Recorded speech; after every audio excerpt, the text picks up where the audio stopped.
श्रीमद् भागवत महात्मा अध्याय 6 सप्ताह यज्ञ की विधि। शौनक आदि जी कहते हैं, नारद जी आपको सप्ताह श्रवण की विधि बताते हैं। यह विधि प्राय लोगों की सहायता और धन से साध्य कही गई है। पहले तो यत्नपूर्वक ज्योतिषी को बुलाकर मुहूर्त पूछना चाहिए तथा विवाह के लिए जिस प्रकार धन का प्रबंध किया जाता है उस प्रकार ही धन की व्यवस्था इसके लिए करनी चाहिए। कथा आरंभ करने में भाद्रपद, आश्विन, कार्तिक, मार्गशीर्ष, आषाढ़ एवं श्रावण ये 6 महीने श्रोताओं के लिए मोक्ष की प्राप्ति के कारण है। देवर्षि इन महीने में भी भद्र, व्यतिपात आदि कुयोगों को सर्वथा त्याग देना चाहिए तथा दूसरे लोग जो उत्साही हो उन्हें अपना सहायक बना लेना चाहिए। फिर प्रयत्न करके देश देशांतर में यह संवाद भेजना चाहिए कि यहाँ कथा होगी। सब लोगों को सपरिवार पधारना चाहिए। स्त्री और शूद्र आदि भगवत कथा एवं संकीर्तन से दूर पड़ गए हैं। भागवत कथा एवं संकीर्तन से दूर पड़ गए हैं, उनको भी सूचना हो जाए ऐसा प्रबंध करना चाहिए। देश देश में जो विरक्त वैष्णव और हरि कीर्तन के प्रेमी हो उनके पास निमंत्रण अवश्य भेजें। उसे लिखने की विधि इस प्रकार बताई गई है। महानुभावों, यहाँ 7 दिन तक सत्पुरुषों का बड़ा दुर्लभ समागम रहेगा और आदर और अपूर्व रसमयी श्रीमद् भागवत की कथा होगी। आप लोग भागवत रस के श्रीमद् भागवत के रसिक हैं, अतः श्री भागवतामृत का पान करने के लिए प्रेम पूर्वक शीघ्र ही पधारने की कृपा करें। यदि आपकी विशेष अवकाश ना हो तो भी एक दिन के लिए तो अवश्य ही कृपा करनी चाहिए, क्योंकि यहाँ का तो एक क्षण भी अत्यंत दुर्लभ है। इस प्रकार विनय पूर्वक उन्हें निमंत्रण करें और जो लोग आए उनके लिए यथोचित निवास स्थान का प्रबंध करें। कथा का श्रवण किसी तीर्थ में, वन में अथवा अपने घर भी अच्छा माना गया है। यहाँ लंबा चौड़ा मैदान हो, वहीं कथा स्थल रखना चाहिए। भूमि का शोधन, मार्जन और लेपन करके रंग बिरंगी धातुओं से चौक पूरे घर की सारी सामग्री उठाकर एक कोने में रख दे। 5 दिन पहले से ही यत्नपूर्वक बहुत से बिछानों के वस्त्र एकत्र कर ले तथा केले के खंभों से सुशोभित एक ऊंचा मंडप तैयार कराए। ये सब और फल, पुष्प, पत्र और चंदोवे से अलंकृत करें तथा चारों ओर झुंडियाँ लगाकर तरह तरह के सामने से सजा दें।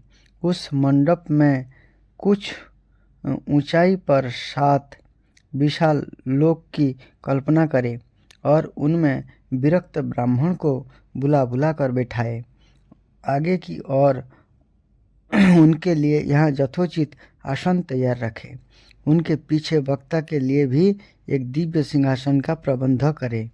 यदि वक्ता का मुख उत्तर की ओर रहे तो श्रोता पूर्वाभिमुखी होकर बैठे, और यदि वक्ता पूर्वाभिमुख हो रहे तो श्रोता के उत्तर की ओर मुख करके बैठाना चाहिए, अथवा वक्ता और श्रोता को पूर्व मुख होकर बैठना चाहिए। देश काल आदि के जानने वाले महानुभाव ने श्रोता के लिए ऐसा ही नियम बताया है। जो वेद शास्त्र की स्पष्ट संख्या करने में समर्थ हो, स्पष्ट व्याख्या करने में समर्थ हो, तरह तरह के दृष्टांत दे सकता हो तथा विवेक की और अत्यंत निष्प्रिय हो, ऐसे विरक्त और विष्णु भक्त ब्राह्मण को वक्ता बनाना चाहिए। श्रीमद् भागवत के प्रवचन में ऐसे लोगों को नियुक्त नहीं करना चाहिए जो पंडित होने पर भी उनके धर्म के चक्र में पड़े हुए स्त्री, लंपट एवं अखंड के प्रचारक हो, पाखंड के प्रचारक हो। वक्ता के पास ही ऐसी सहायता के लिए एक वैसा ही विद्वान और स्थापित करना चाहिए, वह भी सब प्रकार के संशयों की निवृत्ति करने में समर्थ और लोगों को समझाने में कुशल हो। कथा प्रारंभ दिन से एक दिन पूर्व व्रत ग्रहण करने के लिए वक्ता को खौर करा लेना चाहिए तथा अरुणोदय के समय शौच से निवृत्त होकर अच्छी तरह स्नान करे और संध्यादि अपने नित्य कर्म को संक्षेप से समाप्त करके कथा के विघ्नों की निवृत्ति के लिए गणेश जी का पूजन करे। तदंतर पितृगण का तर्पण कर पूर्व पापों की शुद्धि के लिए प्रायश्चित करे और एक मंडल बनाकर उसमें श्री हरि को स्थापित करे। फिर भगवान विष्णु को लक्ष्य करके मंत्र उच्चारण पूर्वक क्रमशः षोडशोपचार विधि से पूजन करे और उसके पश्चात दक्षिणा तथा नमस्कार आदि कर इस प्रकार स्तुति करे। करुणा निधान, मैं संसार सागर में डूबा हुआ और बड़ा दीन हूँ। कर्म के मोहरूपी ग्रह ने मुझे पकड़ रखा है। आप इस संसार सागर से मेरा उद्धार कीजिए। उसके पश्चात धूप दीप आदि सामग्रियों से श्रीमद् भागवत की भी बड़े उत्साह और प्रीतिपूर्वक विधि विधान से पूजा करे। फिर पुस्तक के आगे नारियल रखकर नमस्कार करे और प्रयत्न चित्त से इस प्रकार स्तुति करे। श्रीमद् भागवत के रूप में आप साक्षात श्री कृष्ण ही विराजमान है। नाथ, मैंने भवसागर से छुटकारा पाने के लिए आपकी शरण ली है। मेरा यह मनोरथ आपके बिना किसी विघ्न बाधा के सांगोपांग पूरा करे। केशव, मैं आपकी दास हूँ। इसी प्रकार दीन वचन कहकर फिर वक्ता का पूजन करे, उसे सुंदर वस्त्राभूषणों से विभूषित करे और फिर पूजा के पश्चात उसकी इस प्रकार स्तुति करे। सुख स्वरूप भगवान, आप समझाने की कला में कुशल और सब शास्त्र में पारंगत है। कृपया इस कथा को प्रकाशित करके मेरा अज्ञान दूर करें।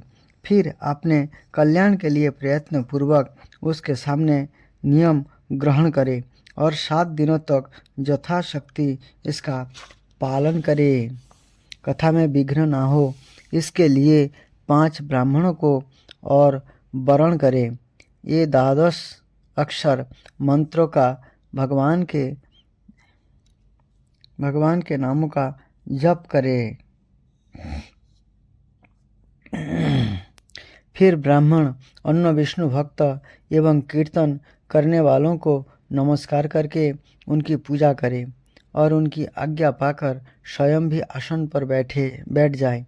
जो पुरुष लोक संपत्ति, धन, घर आदि पुत्रादि की चिंता छोड़कर शुद्ध चित्त से केवल कथा में ही ध्यान रखता है, उसे उसका श्रवण का उत्तम फल मिलता है।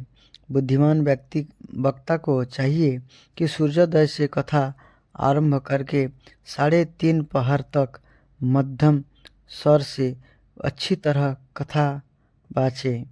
दोपहर के समय 2 घड़ी तक कथा बंद करे। उस समय कथा के प्रसंग के अनुसार वैष्णव को भगवान के गुणों का कीर्तन करना चाहिए। व्यर्थ बातें नहीं करनी चाहिए। कथा के समय मल मूत्र के वेग को काबू में रखने के लिए अल्प आहार सुखकारी होता है। इसलिए श्रोता केवल एक ही समय हविष्यान्न भोजन करे। यदि शक्ति हो तो 7 दिन निराहार रहकर कथा सुने अथवा केवल घी या दूध पीकर सुखपूर्वक श्रवण करे। अन्यथा फलाहार या एक समय की भोजन करे। एक समय ही भोजन करे।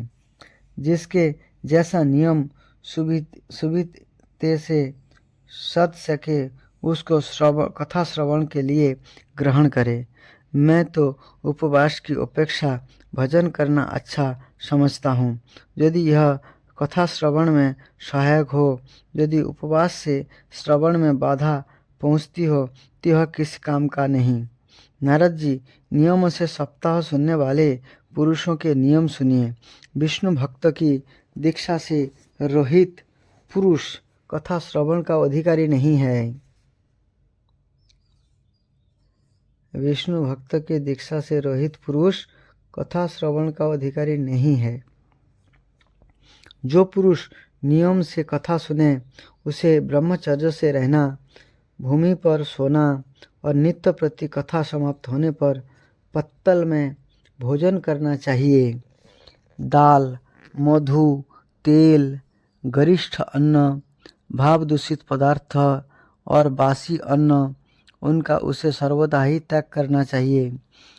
काम, क्रोध, मद, मान, मत्सर, लोभ, दंभ, मोह और देश को तो अपने आसपास नहीं भटकने देना चाहिए। यह वेद, वैष्णव, ब्राह्मण, गुरु, गोसेवक तथा स्त्री, राजा और महापुरुष की निंदा से भी बचे। नियमों से कथा सुनने वाले पुरुषों को रजखला स्त्री, अन्यज, म्लेच्छ, पतित, गायत्रीहीन, द्विज ब्राह्मणों से द्वेष करने वाले तथा वेदों को न मानने वाले पुरुषों से बात नहीं करनी चाहिए। सर्वदा सत्य, शौच, दया, मौन, सरलता, विनय और उदारता का सर्वत वार्ताव करना चाहिए। धर्महीन, क्षय रोगी, किसी अन्य रोग से पीड़ित, भाग्यहीन, पापी, पुत्रहीन और मुमुक्षु भी यह कथा श्रवण करे। जिस स्त्री का रजोदर्शन रुक गया है, जिसके एक ही संतान होकर रह गई हो, जो बांझ हो, जिसकी संतान होकर मर जाता है अथवा जिसका गर्भ गिर जाता है, यह यत्नपूर्वक इस कथा को सुने। यह सब यदि विधिवत कथा सुने तो इन्हें अक्षय फल की प्राप्ति हो सकती है। यह अच्युत दिव्य कथा करोड़ों यज्ञों का फल देने वाली है। इस प्रकार इस व्रत की विधियों का पालन करके फिर उद्यापन करे। जिन्हें इसके विशेष फल की इच्छा हो, ये जन्माष्टमी व्रत के समान ही इस व्रत का उद्यापन करे। किंतु जो भगवान के अकिंचन भक्त है उनके लिए उद्यापन का कोई आग्रह नहीं है। ये श्रवण से ही पवित्र है, क्योंकि ये तो निष्काम भगवत भक्त है। इस प्रकार जब सप्ताह यज्ञ समाप्त हो जाए तब श्रोताओं को अत्यंत भक्तिपूर्वक पुस्तक और वक्ता की पूजा करनी चाहिए। फिर वक्ता श्रोताओं को प्रसाद, तुलसी और प्रसादी मालाएं दें तथा सब लोग मृदंग और झांझ की मनोहर ध्वनि से सुंदर कीर्तन करें। जय जयकार, नमस्कार और शंख ध्वनि का घोष कराएं तथा ब्राह्मण और जाचकों को धन और अन्न दे। श्रोता विरक्त हो तो कर्म की शांति के लिए दूसरे दिन गीता पाठ करे। गृहस्थ हो तो हवन करे। उन हवन में 10वें स्कंद का एक एक श्लोक पढ़कर विधिपूर्वक खीर, मधु, घृत, तिल और अन्न आदि सामग्रियों से आहुति दे, अन्यथा अथवा एकाग्र चित्त से गायत्री मंत्र का हवन करे, क्योंकि तत्वतः यह महापुराण गायत्री स्वरूप ही है। होम करने की शक्ति ना हो तो उसका फल प्राप्त करने के लिए ब्राह्मणों को हवन सामग्री दान करे तथा नाना प्रकार की त्रुटियों के दूर करने के लिए और विधि में फिर से न्यूनाधिकता रह गई हो उसके दोषों की शांति के लिए विष्णु सहस्त्र नाम का पाठ करे। उससे सभी कर्म सफल हो जाते हैं, क्योंकि कोई भी कर्म इससे बढ़कर नहीं है। फिर 12 ब्राह्मणों को खीर और मधु आदि उत्तम उत्तम पदार्थ खिलाएं तथा व्रत की पूर्ति के लिए गौ और सुवर्ण का दान करें। सामर्थ्य हो तो 3 तोले सोने का एक सिंहासन बनाएं, उस पर सुंदर अक्षरों में लिखी हुई श्रीमद् भागवत की पोथी रखकर उसकी आवाहनादि विविध उपचारों से पूजा करे और फिर जितेंद्रिय आचार्यों को उसका वस्त्र आभूषण एवं गंधादि से पूजन कर दक्षिणा के सहित समर्पण कर दे। यह करने से यह बुद्धिमान दाता जन्म जन्मांतर के बंधन से मुक्त हो जाता है। यह सप्ताह परायण की विधि सब पापों की निवृत्ति करने वाली है। इसका इस प्रकार ठीक ठीक पालन करने से वह मंगलमय भगवत पुराण अभीष्ट फल प्रदान करता है तथा अर्थ, धर्म, काम और मोक्ष चारों की प्राप्ति का साधन हो जाता है। इसमें संदेह नहीं। सनक आदि कहते हैं, नारद जी, इस प्रकार तुम्हें यह सप्ताह श्रवण की विधि हमने पूरी सुना दी। आप और क्या सुनना चाहते हैं? इस श्रीमद् भागवत से भोग और मोक्ष दोनों ही हाथ लग जाते हैं। भोग भी हाथ लगते हैं और मोक्ष भी हाथ लगता है, जिनको जो चाहिए।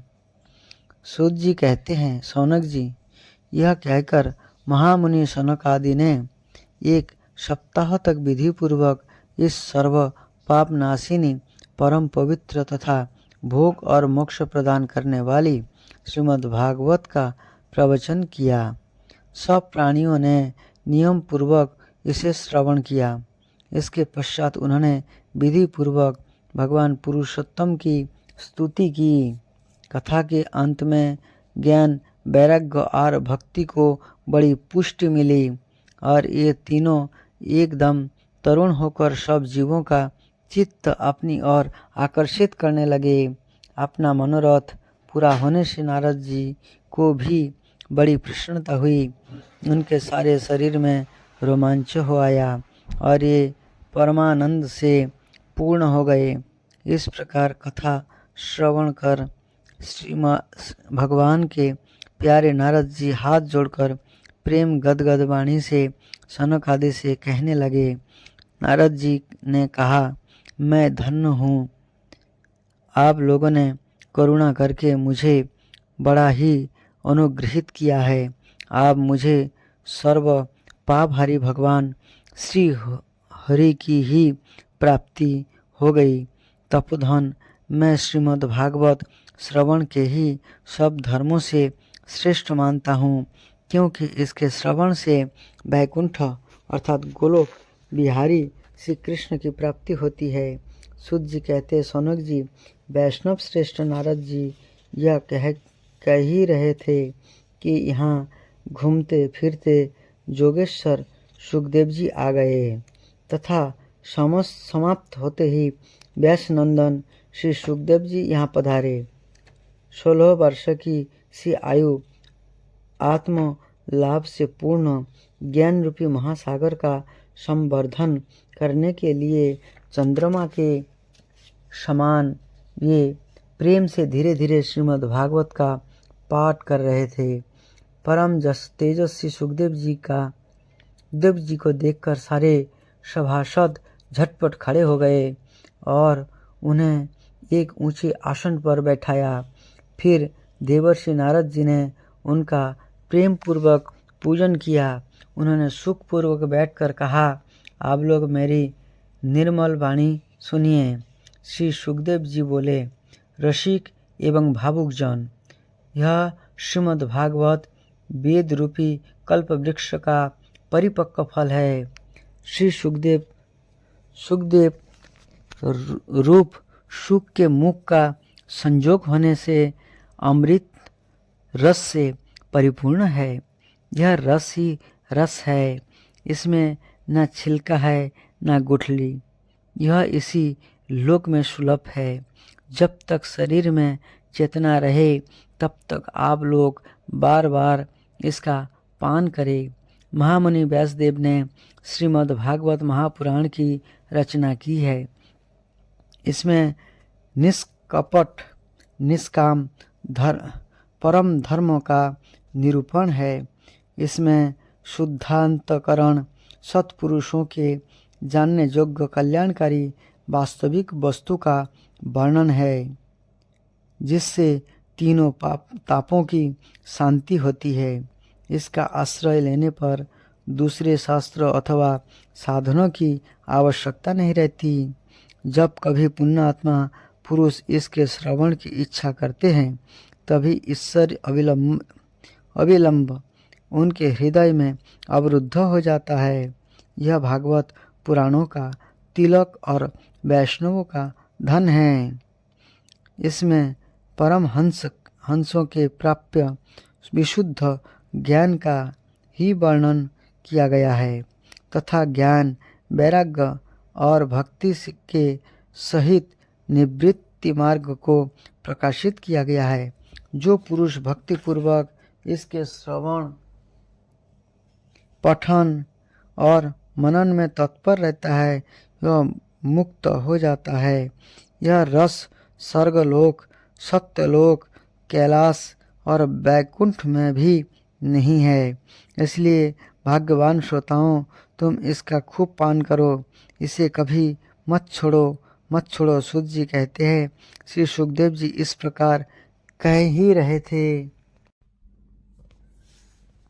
सभा के बीचों बीच प्रहलाद, बलि, उद्धव और अर्जुन आदि पार्षदों के सहित साक्षात श्रीहरि प्रकट हो गए।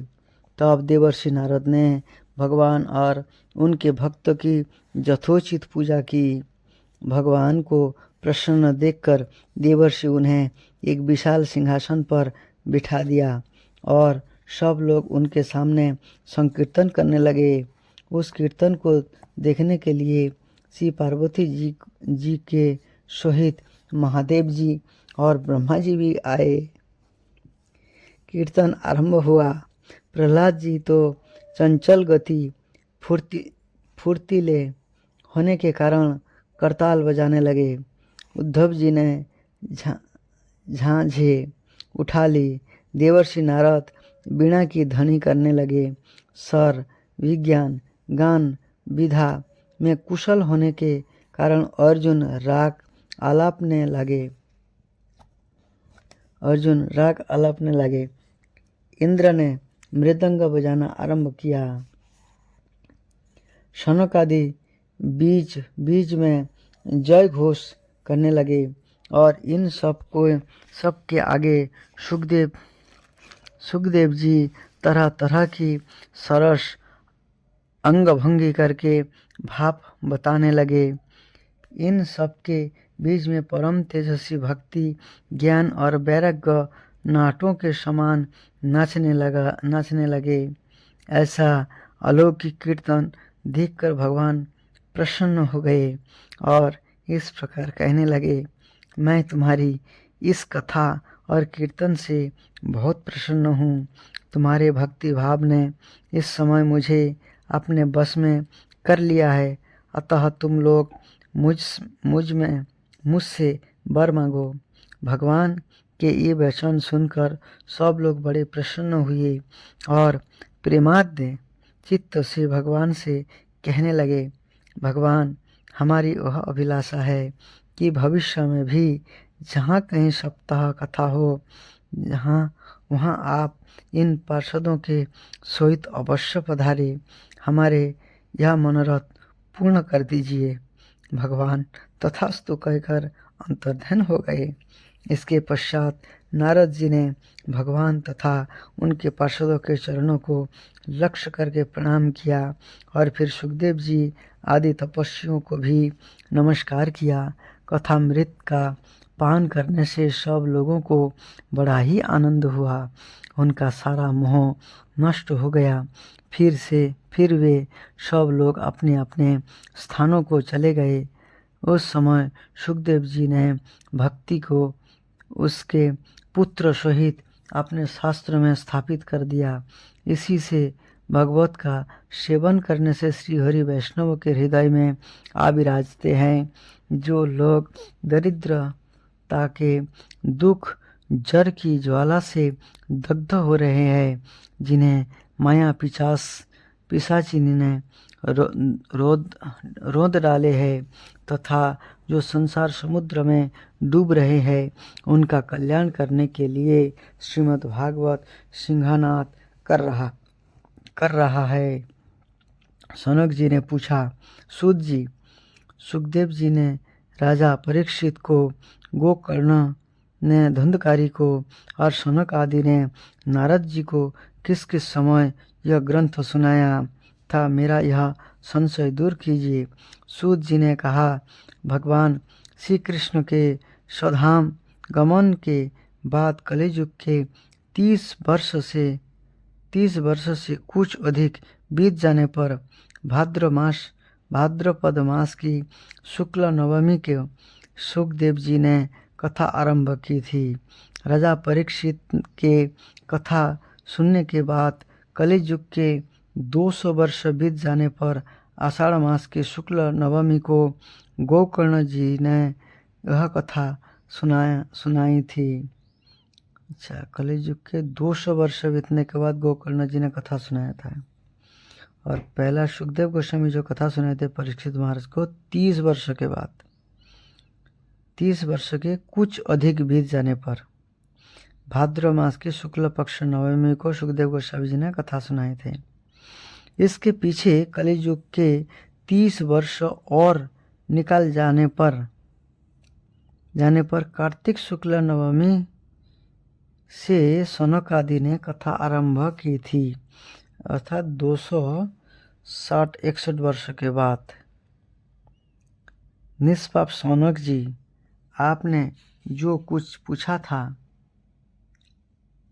उसका उत्तर मैंने आपको दे दिया।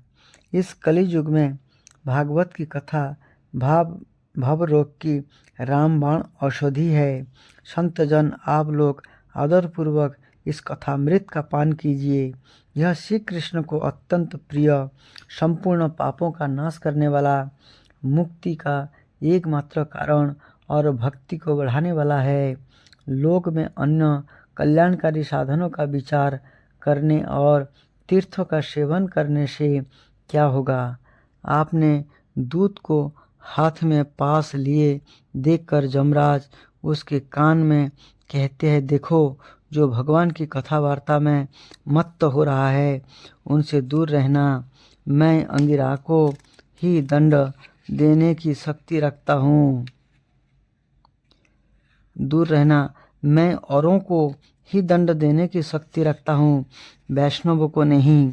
इस असार संसार में विषय रूपी विष की आसक्ति के कारण व्याकुल बुद्धि वाले पुरुषों, अपने कल्याण के उद्देश्य से आधे क्षण के लिए भी यह सुख कथा रूप अनुपम सुधा का पान करो।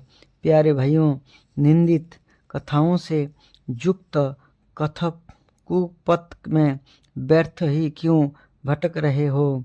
इस कथा के कान में प्रवेश करते ही मुक्ति हो जाती है। इस बात के साक्षी राजा परीक्षित है। श्री सुखदेव जी ने प्रेम रस के प्रवाह में स्थित होकर इस कथा को कहा था। इसका जिसके कंठ से संबंध हो जाता है, इस वैकुंठ का स्वामी बन जाता है। सनक जी, मैंने अनेक शास्त्रों को देखकर आपको यह परम योग्य रहस्य अभी अभी सुनाया है। सब शास्त्र के सिद्धांतों का वही निचोड़ है। संसार में इस सुख शास्त्रों से अधिक पवित्र और कोई वस्तु नहीं है। अतः आप लोग परमानंद की प्राप्ति के लिए इस द्वादश स्कंद रूप रस का पान करें। जो पुरुष नियम पूर्वक इस कथा का भक्ति भाव से श्रवण करता है और जो शुद्धांत कारण भगवत भक्तों के सामने इसे सुनाता है, ये दोनों ही विधि का पूरा पालन करने के कारण इसका यथार्थ फल पाते हैं। उनके लिए त्रिलोकी में कुछ भी असाध्य नहीं रह जाता है। इस प्रकार श्रीमद् भागवत के महात्मा समाप्त होता है। आगे जो है श्रीमद् भागवत का आरंभ होना है। तो आपने सुना है किस प्रकार श्रीमद् भागवत का फल है। श्रीमद् भागवत के जहाँ पर कथा होती है, स्वयं भगवान अपने पार्षदों के साथ उपस्थित होते हैं और साधुजनों ने भी यही वर मांगा था, इसलिए भगवान ने तथास्तु कहा। जहाँ श्रीमद् भागवत कथा होती है, जो भागवत कथा सुनते हैं, वहाँ पर भगवान स्वयं उपस्थित रहते। भगवान में और भागवत में कोई अंतर नहीं है। इसलिए श्रीमद् भागवत को श्रद्धापूर्वक नित्य प्रतिदिन पाठ या श्रवण करना चाहिए वैष्णवों के मुँह से, नहीं तो खुद पढ़ना चाहिए। इस प्रकार से श्रीमद् भागवत का महिमा है। हरे कृष्ण।